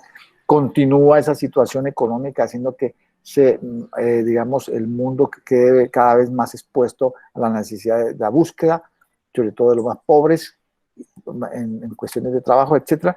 Y le agregaría una última parte que la anuncié al comienzo, es el tema, por un lado, que la inmigración no todo es malo, es decir, no cree que si alguien llega de otro país, pues le va a quitar el trabajo. Es el estigma o la propaganda o de la ideología que se ha dado con base a esa situación del flujo de personas. De una parte, si se tiene en cuenta la historia, pues gracias a la inmigración se han hecho los grandes países como Estados Unidos y muchos países como en Europa. Por supuesto que quizá en algunos aspectos en nuestros propios países la inmigración es definitiva, no solamente por la mano de obra, sino la riqueza cultural que siempre una inmigración da, la necesidad de que al recibirlos y que llegue allí termine generándose otro tipo de cultura, así como se ha dado culturas de frontera, pues como diría Canclini, se ha dado una serie de riquezas culturales, de capital cultural, diría Bourdieu, en donde si no hubiera sido por este tipo de migraciones no tendríamos una riqueza en la comida, no tendríamos una riqueza en el tema de la arquitectura, en el tema de la música, en el tema de la arquitectura, etc. Entonces, es un viejo, digamos, la movilidad social es vieja, solamente que las condiciones arbitrarias es lo que hace que esta movilidad sea un problema para los que migran, por supuesto, y también para los residen a veces, que son los que tienen que atender directamente a los inmigrantes y no los estados. Entonces, la buena enseñanza de Sayá es que es un problema de Estado. Los Estados tienen que estar, digamos, prestos a resolver ese tema. Es un problema mundial. La ACNUR y la ONU tienen que dar cuenta una vez más y a jalar, proponer unas nuevas políticas de migración donde sean mucho más garantes para los que se mueven, donde existan unas ciertas posibilidades de tránsito y de reunificación familiar. Por mi parte, pues voy terminando, no sé si haya alguna pregunta sobre esto y ya estos últimos minutos pues se lo dejo a mi colega y a ustedes para que puedan matizar algunos de los temas que hayamos visto. Muchas gracias. Por aquí acaban de escribir también. Bueno, estaban nuestro Luis Ernesto, José Ernesto está planteando los diferentes links para que nosotros teníamos que ustedes tenían en la presentación, para que pueda ser revisado con detalle. ¿Alguien más que tuviera alguna pregunta? Está Carolina Arias Hurtado, que hay una pregunta en el chat antes de Paloma, que dice algunos comentarios de los expositores frente al impacto del sistema colonial y la introducción de la economía de mercado sobre las poblaciones campesinas tradicionales desde los análisis de Bourdieu en Argelia. Yo creo que sí, totalmente, ¿no? Es el intento que estamos proponiendo emprender. El proceso del capitalismo en la agricultura, por ejemplo en Colombia, ha sido materia de importantes análisis desde la sociología, desde la economía. Se periodiza y se concluye que hay una posibilidad de recomposición del campesinado en términos organizativos. Se mencionan los procesos que actualmente desarrollan dignidad agropecuaria, marcha patriótica. Creo que hay otras dos organizaciones que responden un poco también a lo que históricamente intentaron hacer los campesinos organizados, primero, subsidiariamente al Estado en la Asociación Nacional de Usuarios Campesinos, promovida por los gobiernos a mediados del siglo anterior, y luego en una derivación o una escisión que se organizó autónomamente. Entonces, el problema acá es identificar en términos de los movimientos sociales qué de viejo y qué de nuevo movimiento social tiene el sector campesino en Colombia, ¿no? Usualmente es incluido en ese cajón de los viejos movimientos sociales y básicamente atendiendo, por ejemplo, a la lógica con que Manuel Castells o otros autores, creo que en parte también quienes han caracterizado el concepto de movimiento social, definen como viejo al que peleó o al que pelea con relación a oponentes o adversarios que están dentro de las fronteras, ¿no? Es decir, son adversarios locales y son movilizaciones locales. Y lo distingue de los nuevos movimientos sociales que son los que apuntan a cambios estructurales que se salen de la lógica de la frontera de un Estado-nación. Y bueno, ahí tal vez el ejército zapatista, ¿sí? Representó una transformación al colocar como oponente no un proceso local, no el priismo o la forma anacrónica o retardataria de organizar el campo en México. Miren que el surgimiento del zapatismo tiene lugar 2 años después de la introducción de las reformas neoliberales en ese país. Y entonces el zapatismo es un referente de nuevos movimientos sociales que tienen como adversario no un proceso excluyente al interior del Estado nacional, sino que es un proceso ya mucho más universal. Entonces, en ese sentido, tendríamos que ver cuándo nuestros movimientos, por ejemplo, nuestros movimientos campesinos o de naturaleza rural, logran dar ese paso y articularse a movilizaciones que están más allá de pues, la defensa o la reivindicación, que tienden a volverse en cierta manera corporativistas de Estado, porque en alguna manera son adscritas o manejadas por grupos políticos o movimientos que están también al interior de una territorialidad. Y en eso me parece que hay una pista muy importante para entender la diferencia entre lo que significó la resistencia en Argelia de los campesinos a el arrasamiento del capitalismo. Si logró darse ese proceso, creo que Amin nos podrá hablar con alguna propiedad de si los campesinos de Argelia lograron recomponer su cultura, ¿sí? Y yo tengo la idea de que sí, tengo la idea de que en Argelia se logró la recuperación cultural. Y bueno, pues entonces habría que ver qué aprendizaje se obtiene de eso con relación a lo que ocurre en Colombia. Bueno, acá hay un comentario, me gustaría que lo leyeran. Me parece también válido.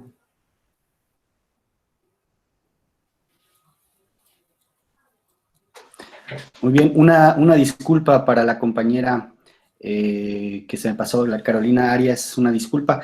¿Habría un espacio para una pregunta más? Bueno, dice José Eleazar, el zapatismo como movimiento social está aislado y está muy radicalizado. ¿Apuesta al todo o a nada? Es un comentario que nos comenta José Eleazar. ¿Alguna otra pregunta, inquietud que se tenga?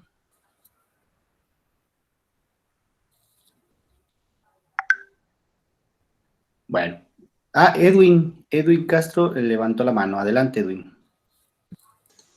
Hola, buenas tardes para todos. Profesor José Ernesto, Álvaro, buenas tardes. Hola. Comentando un poco lo que nos han expuesto y relacionándolo con la exposición que nos hacía ayer el profesor Ducuen también, hay una noción que me gustaría un poco rescatarla y es la noción de las estrategias de reproducción social. Creo que si comprendemos un poco esa noción y ese concepto, tal vez tendríamos unos elementos algo más sintéticos o sintetizados para poder dar cuenta de esas prácticas que se realizan también por parte tanto de los sectores o agentes dominantes del campo, como también de los sectores o agentes dominados dentro del espacio social. No sé si de pronto algunos abordajes que en Latinoamérica se hayan hecho sobre este fenómeno desde la perspectiva de las estrategias de reproducción social se han podido recuperar, profesor José Ernesto. Sí, por supuesto.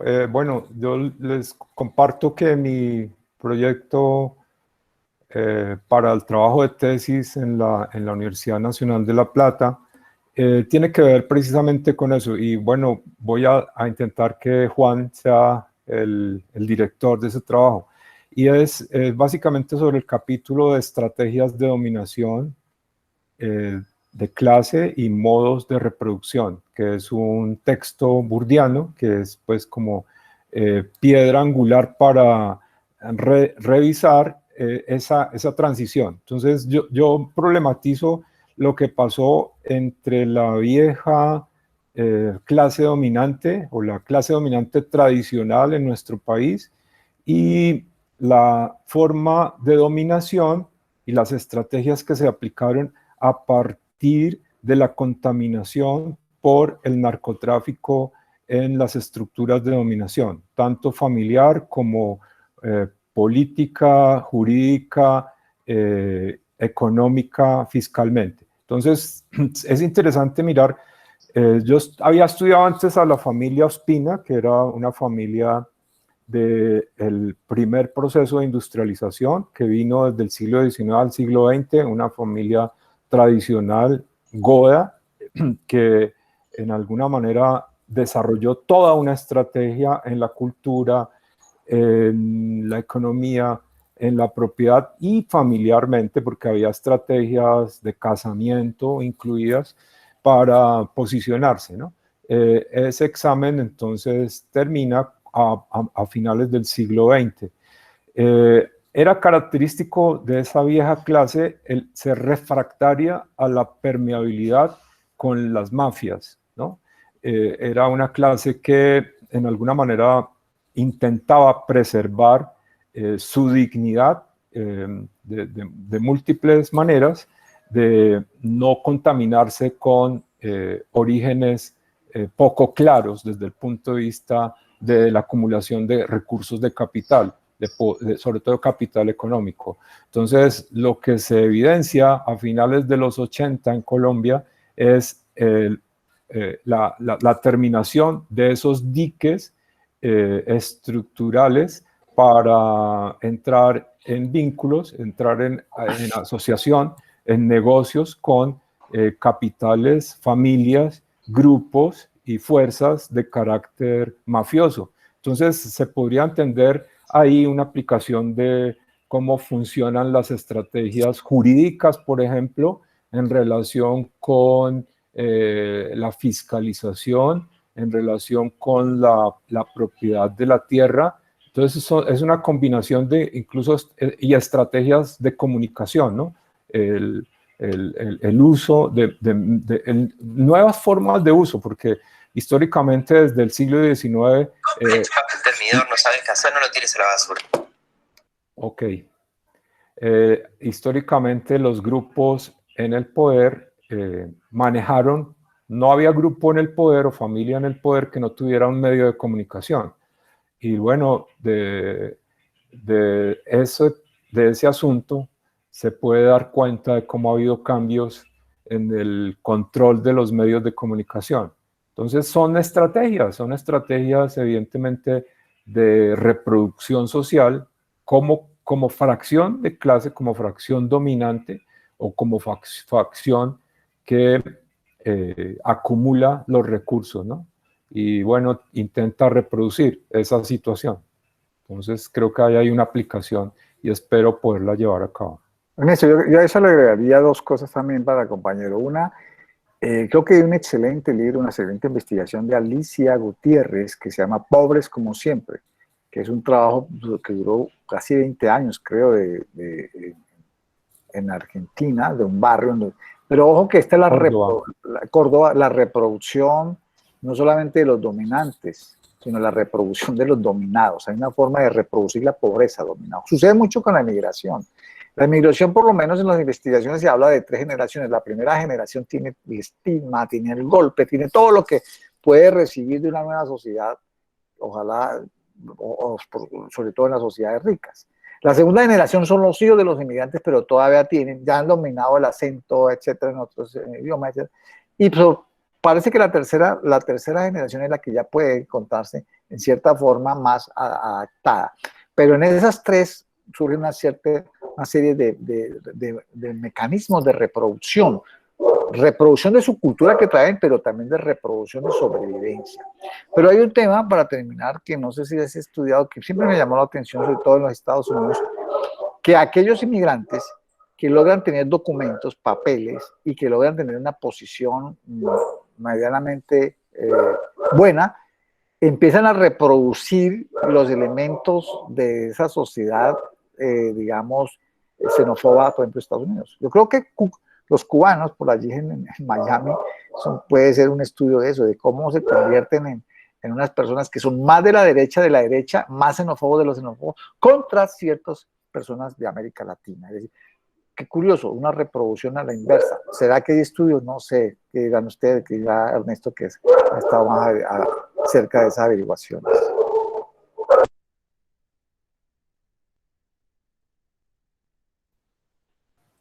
Pues muchas gracias a ambos por sus comentarios y respuesta puntual a los comentarios de Elías. Pues si no hubiera ninguna otra inquietud, yo les quiero agradecer a nuestros panelistas, a nuestros ponentes. La verdad que ha sido muy enriquecedor escuchar de primera mano los textos que se han estado generando, la propuesta que están planteando, y pues yo creo que el reconocimiento es de todos los asistentes que los escuchamos, que tuvimos la oportunidad de trabajar esta mañana, tarde de sábado. Si no hubiera algún otro, Norbey, no sé si hay alguna nota que tengamos que conocer. Si no, pues nos veríamos el siguiente viernes en la 6ª sesión del seminario. No sé si hay algo pendiente por decir. Sí, bueno, pues ya sería invitarlos al próximo viernes 30 de abril a las 15 horas. Hubo un cambio de horario. Estaba estipulada la hora a las 12, hora México, pero se adelantó 1 hora y quedó para las 15 horas, a las 3 de la tarde. Perdón, estaba a las 14 horas y quedó para las 15 horas. Entonces vamos a iniciar a las 15 horas, hora México, el viernes 30 de abril. La sesión se llama ¿Qué describen y cómo analizan sociología de Argelia? El desarraigo, y va a estar a cargo del profesor Amin Pérez de la Universidad de Quebec de Montreal. Yo creo que va a ser interesante porque es una continuación a lo que dijo el profesor Ducuen ayer. Recordemos que él nos dejó una muy buena exposición sobre cómo a partir de unos cambios entre lo rural y lo urbano, afectaba las prácticas tradicionales de producción pues agrícola, y ya escuchando al profesor Álvaro hoy y el profesor José Ernesto, creo que si se logró recuperar esa parte cultural, sería interesante saber cómo se hizo, cómo se recuperó esa parte cultural. Entonces, pues, no siendo más, yo también les agradezco pues su asistencia, y nos estaríamos viendo el próximo viernes 30 a las 15 horas. Bueno, de mi parte, muchas gracias a Moisés. Fue un gusto estar acompañado. Y bueno, a todos los participantes, a todas y todos, un abrazo desde Bogotá. Que se cuiden y nos vemos en la continuidad del seminario. Bueno, muchas gracias, está muy amable por asistencia y nos seguimos viendo entonces. Buena tarde. Buena tarde, que tengan todos una continuación de sus actividades favorables. Un abrazo desde México.